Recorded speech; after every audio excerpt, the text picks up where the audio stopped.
तो दोस्तों मेरा मानना यह है कि आवश्यकता ही खोज की सबसे पहली सीढ़ी है।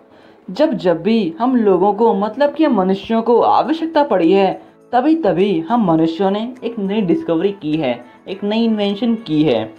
तो यार मैं ये कह रहा था कि आज का ये एपिसोड ना बड़ा ही खास होने वाला है, खासकर टेक लवर्स के लिए। आज आप ऐसे रोबोटिक फैक्ट्स को जानोगे जो कि ना आपने पहले कभी देख रखे होंगे ना ही सुन रखे होंगे। तो यार मैं बात कर रहा था डिस्कवरी की, भले ही वो स्मार्टफोन्स की हो या फिर मैक लैपटॉप्स की। तो यार अब तक आप समझ ही गए होंगे कि मैं बात कर रहा हूँ टेक्नोलॉजी के बारे में। टेक्नोलॉजी से भी खतरनाक और खौफनाक आर्टिफिशियल इंटेलिजेंसी, सिर्फ और सिर्फ आज की आर्टिफिशियल इंटेलिजेंसी।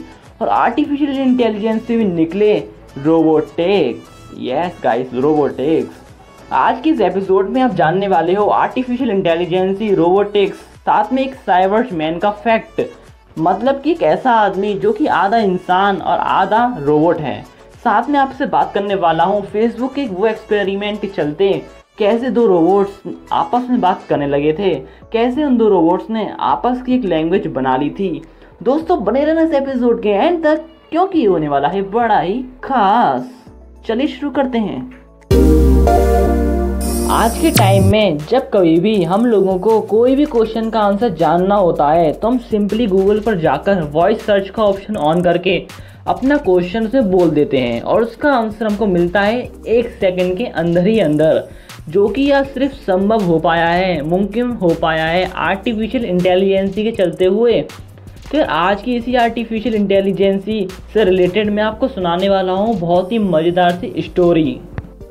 तो दोस्तों ये कहानी शुरू हुई थी 2017 में, जब फेसबुक के कुछ रिसर्चर्स ने एक एक्सपेरिमेंट करना चाहा, जिसके अनुसार उन लोगों ने 2 रोबोट्स को आमने सामने बिठा दिया, जिसका नाम था बॉब एंड एलाइस, और उन दोनों के बीच में कराई गई लाइव चैटिंग, जो कि गाइस गूगल वाले केस से बिल्कुल डिफरेंट था। मैंने आपको बताया कि गूगल में हम कन्वर्सेशन करते हैं एक इंसान के और एक मशीन के बीच में, एक इंसान और एक आर्टिफिशियल इंटेलिजेंसी के बीच में, जबकि फेसबुक में कन्वर्सेशन कराया गया 2 रोबोट्स के बीच में। Bob, I can, I, everything else. Alice, walls have 0 to me to me. Bob, I can, I, everything else. Alice, walls have a ball to me too. And Bob continued. और guys ये conversation आगे भी ऐसे चलता रहा। मगर guys ये तो था पहला अटैम्प्ट, और इस अटैम्प्ट के बाद इस वाले एक्सपेरिमेंट के जैसे आज तक कोई भी एक्सपेरिमेंट नहीं करा गया, क्योंकि इस अटैम्प्ट को ही माना गया बहुत ही खतरनाक और गवर्नमेंट के द्वारा ये कर दिया गया बिल्कुल बैन।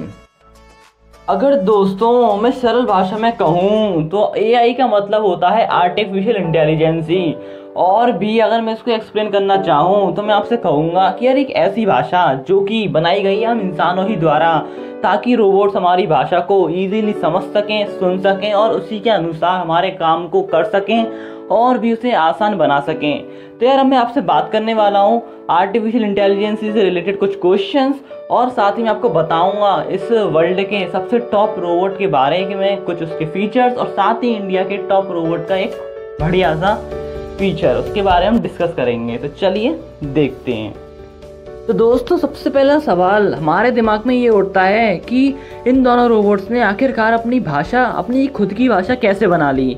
और जबकि देखा जाए ना, एक नई भाषा को विकसित करना और एक नई भाषा बनाना एक अच्छे दिमाग का होना उसके लिए बहुत ही ज़्यादा ज़रूरी है। और अभी तक इस धरती पर सिर्फ एक अच्छा दिमाग एक इंसान ही स्पीशीज पे माना गया है। अगर एक इंसान के दिमाग की गति की बात करी जाए, जो कि सिर्फ होती है 400 किलोमीटर पर आवर, मतलब कि 400 किलोमीटर प्रति घंटा, और जबकि एक रोबोट के दिमाग की गति को आप जानकर हैरान हो जाओगे, जो कि होती है कुछ 3 से 4 लाख किलोमीटर प्रति घंटा।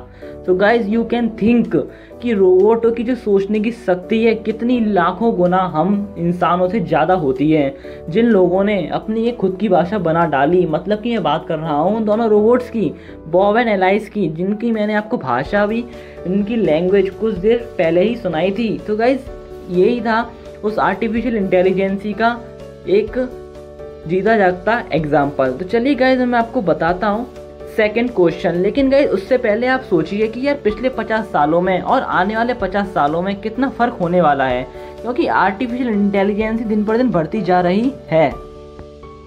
अब दोस्तों दूसरा सवाल आपके दिमाग में उठ रहा होगा, जो कि अगर आने वाले टाइम में ये टेक्नोलॉजी मतलब कि आर्टिफिशियल इंटेलिजेंसी क्या हम पर राज करेगी या फिर इंसानियत पूरी तरीके से ख़त्म हो जाएगी, मतलब कि जो ह्यूमन स्पीशी इस दुनिया पर रहती है वो क्या लुप्त हो जाएगी। अगर दोस्तों मैं बात करता हूँ अपने टेक्निकल नॉलेज के हिसाब से, तो मैंने निकाले हैं 2 कॉन्क्लूजन्स। गाइस पहला कॉन्क्लूजन तो ये है कि स्टीफन हॉकिंस ने कहा था कि आने वाले टाइम में 2040 से कुछ 2050 के बीच में आर्टिफिशियल इंटेलिजेंसी और रोबोट से होने वाली बर्बादी का खतरा बहुत बहुत बहुत ही ज़्यादा बढ़ने वाला है। और साथ ही आप लोगों को चिंता करने की कोई बात नहीं, क्योंकि यार मेरा मानना यह है कि अच्छाई की बुराई पर हमेशा जीत होती है। मतलब कि अगर बुरे रोबोट्स होंगे तो यार अच्छे रोबोट्स भी गारंटेड होंगे ही होंगे। और दोस्तों सेकंड कंक्लूजन मैंने ये निकाला कि अगर रोबोट्स में और इंसानों के बीच में एक कॉम्प्रोमाइज़ हो जाए कि हम आपकी अच्छाई के लिए यूज़ होंगे, हम आपकी अच्छाई के लिए यूज़ होंगे, तो ये लड़ाई रुक भी सकती है। और गाइस यही कारण था कि मैंने अपनी आज की इस एपिसोड का नाम रोबोट 4.0 रखा है, क्योंकि मैं आपको दिखाना चाहता हूँ कि यार आने वाले टाइम में आर्टिफिशियल इंटेलिजेंसी का क्या विकराल रूप होगा और उससे होने वाली क्या क्या इफ़ेक्ट होंगे हमारी इस दुनिया पे। रोबोट नंबर 1, तो गाइस हम बात करने वाले हैं सोफिया रोबोट के बारे में, जो कि गाइस वर्ल्ड का सबसे पहला ऐसा रोबोट है जो कि बना है आर्टिफिशियल इंटेलिजेंसी से। तो गाइस ये जो बनाया गया है ना, ये बनाया गया है एक हैंसन रोबोटिक्स कंपनी के नाम से, जो कि एक हांगकांग बेस्ड कंपनी है। और गाइस इसको बनाया गया था 14 फरवरी 2016 को। और इससे भी ज़्यादा खास बात ये है कि ये हर काम कर सकती है, ये इंसानों की फीलिंग्स को बड़ा आसानी से समझ सकती है और उसी के हिसाब से, परिस्थिति के हिसाब से, ये अपनी कंडीशंस के हिसाब से अपने फेशियल एक्सप्रेशन बना लेती है। रोबोट नंबर 2, तो गाइस मैं आपको बताने वाला हूँ इंडिया का सबसे पहला रोबोट जो कि बना हुआ है आर्टिफिशियल इंटेलिजेंसी से, जिसका नाम है रश्मि रोबोट।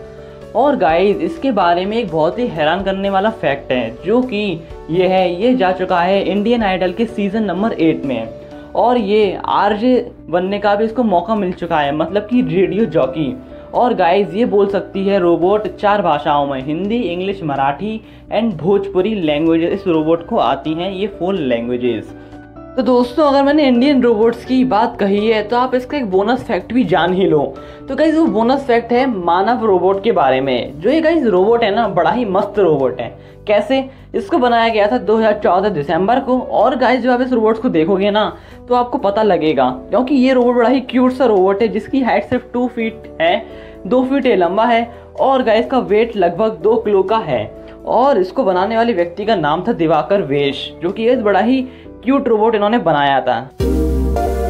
रोबोट नंबर 3, और गाइस आज का ये वाला आखिरी वाला फैक्ट तो बड़ा ही मज़ेदार होने वाला है इस एपिसोड का, क्योंकि मैं आपको बताऊंगा साइबर्समैन का फैक्ट।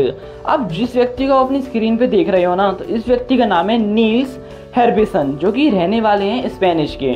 अब इनको क्या चीज़ अलग बनाती है? तो दोस्तों जो इनका पूरा शरीर है वो तो एक साधारण मनुष्य के जैसा है, एक साधारण व्यक्ति के जैसा है, मगर इनके सिर पे लगा हुआ एंटीना, जो कि एक बायोमेट्रिक पार्ट है, मतलब कि रोबोटिक्स से ताल्लुक़ रखता है, एक मशीन का पार्ट कह सकते हैं आप, उससे ताल्लुक़ रखता है। तो इसको यही चीज़ अलग बनाती है। अब दोस्तों ये जो एंटीना है ना, इनकी मदद करता है देखने के लिए। यस, बिल्कुल देखने के लिए। अब आप में से बहुत से लोग कहेंगे कि इनकी आंखें ख़राब हैं। तो गाइज ऐसा ही कुछ समझ लीजिए, क्योंकि इनकी आंखों में क्या है, कोई वो कहते हैं ना गाइज सेल्स टाइप के नहीं हैं जिनसे हम कलरफुल देख पाएँ। अब ये क्या करते हैं, ये सिर्फ ब्लैक एंड वाइट ही देख पाते हैं अपनी आंखों से, मगर ये जो एंटीना है इनको प्रोवाइड करता है एक तरीका, ताकि ये चीज़ों के रंगों को अपनी आंखों में देख पाएँ। तो गाइज जो ये एंटीना है ना, इनके ब्रेन से जुड़ा हुआ है, जो क्या करता है, मतलब डिफरेंट ऑब्जेक्ट्स के कलर्स को की फ्रीक्वेंसीज को लेता है, ठीक है, रेंजेस को लेता है और उनके ब्रेन में पहुंचाता है, ताकि ये उन कलर्स को ऑब्जर्व कर पाएँ और बता पाएँ कि ये क्या कलर है, कौन सा कलर है।